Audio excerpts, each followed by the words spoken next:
నమస్తే, welcome to Disha TV. పాత బస్తీలో తిరుగులేని శక్తిగా ఎదిగిన ఎంఐఎం పార్టీకి చెక్ పెట్టేందుకు బీజేపీ బీఆర్ఎస్లు ఎదురుచూస్తున్నాయి. ఇప్పుడు కాకపోతే మరెప్పుడు గెలుస్తాం అనేలా రెండు పార్టీలు ప్రచార హోరును కొనసాగిస్తున్నాయి. హైదరాబాద్ పార్లమెంట్ నియోజకవర్గం పూర్తిగా పాత బస్తీ ఓటర్లతో కూడుకుంది. నియోజకవర్గంలో 22,17,094 మంది ఓటర్లు ఉన్నారు. వీరిలో మైనార్టీలు 50% పైగా ఉన్నప్పటికీ ఈ పర్యాయం ఎంఐఎంకు గెలుపంత సులువు కాదనే సరికొత్త టాక్ ఇక్కడ నడుస్తుంది. గత అసెంబ్లీ ఎన్నికల వరకు ఓల్డ్ సిటీలో ఎంఐఎం విజయంపై ఎవరికీ ఎటువంటి అనుమానాలు లేవు.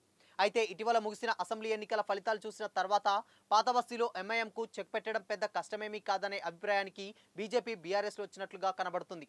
ముఖ్యంగా బీజేపీ అభ్యర్థి మాధవీలత ఎన్నికల ప్రచారంలో భాగంగా పాతబస్తీ అసాదుద్దీన్ను టార్గెట్ చేస్తూ ప్రచారాన్ని కొనసాగిస్తున్నారు. ఇందుకు తగ్గట్టుగానే ఆమెను గెలుపు తీరాలకు చేర్చాలని జాతీయ నాయకత్వం కూడా తీవ్రంగా శ్రమిస్తుంది. ఇందులో భాగంగా ఇప్పటికే కేంద్ర హోంశాఖ మంత్రి, పార్టీ జాతీయ నాయకులు అమిత్ షా వంటి వారు కూడా రోడ్ షోలు నిర్వహించారు. ఇదిలా ఉండగా మాధవీలత ఒక అడుగు ముందుకు వేసి కులమతాలకు అతీతంగా ఓట్లు వేసి గెలిపించండి, అభివృద్ధి అంటే ఏమిటో చేసి చూపిస్తా అని చెప్పుకొచ్చింది.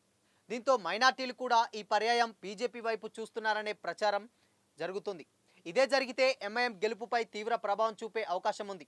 అయితే హైదరాబాద్ పార్లమెంట్ పరిధిలో తమ పోరు వైసీపీతో ఉండనుందని, కాబట్టి ఇక్కడ బుర్కాల ద్వారా నకిలీ ఓట్లు వేయిస్తున్నారని, బుర్కాలో వచ్చి నకిలీ ఓట్లు వేసేవారిని బూత్లో గుర్తించినట్లయితే ఓవైసీ ఓడిపోవడం ఖాయమని మైనార్టీ మోర్చా జాతీయ అధ్యక్షుడు జనాబ్ జవాల్ సిద్దికి సంచలన వ్యాఖ్యలు చేశారు.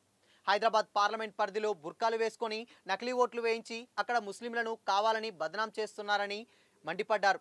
నాంపల్లి బీజేపీ రాష్ట్ర కార్యాలయంలో శనివారం నిర్వహించిన మీడియా సమావేశంలో ఆయన మాట్లాడారు. తెలంగాణలో మైనార్టీలు మార్పు కోరుకుంటున్నారని, కుటుంబ అవినీతి పాలన తరిమికొట్టాలని నిర్ణయించారని ఆయన వ్యాఖ్యానించారు.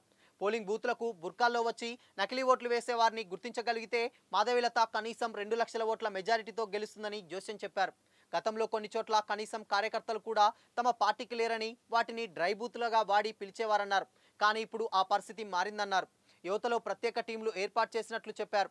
గతంలో పాలించిన పార్టీలు అవినీతి, కుటుంబ పాలన సాగించాయని జనాబ్ జవాల్ సిద్దికి విమర్శలు చేశారు. తమ వద్ద నేతలు నీతిమంతులు కాబట్టే ఇంత అభివృద్ధి సాధ్యమైందన్నారు. తమకు కొత్త ఓటర్లు, యువత మద్దతు ఉందని ఆయన కొనియాడారు. అవినీతి ముక్త్ భారత్, పరివార్ ముక్త్ భారత్ కావాలని ఆయన కోరారు. నిరుపేద బిడ్డ కూడా ప్రధానమంత్రి అయ్యే పరిస్థితి రావాలన్నారు. తెలంగాణలో ఒక్క ముస్లింకు కూడా కాంగ్రెస్ మంత్రి పదవి ఇవ్వలేదని, కానీ ఎన్నికలు ఓటు విషయం వచ్చే వరకు మాత్రం ముస్లింల ఆ పార్టీకి కబుర్లు చెప్తారని విరుచుకుపడ్డారు. ఓట్ల కోసం ఇస్తార్ విందు, ఇస్తార్ టోఫీలు పెట్టుకుంటారని, కానీ తీరా పదవులు మాత్రం ఇవ్వరని మండిపడ్డారు.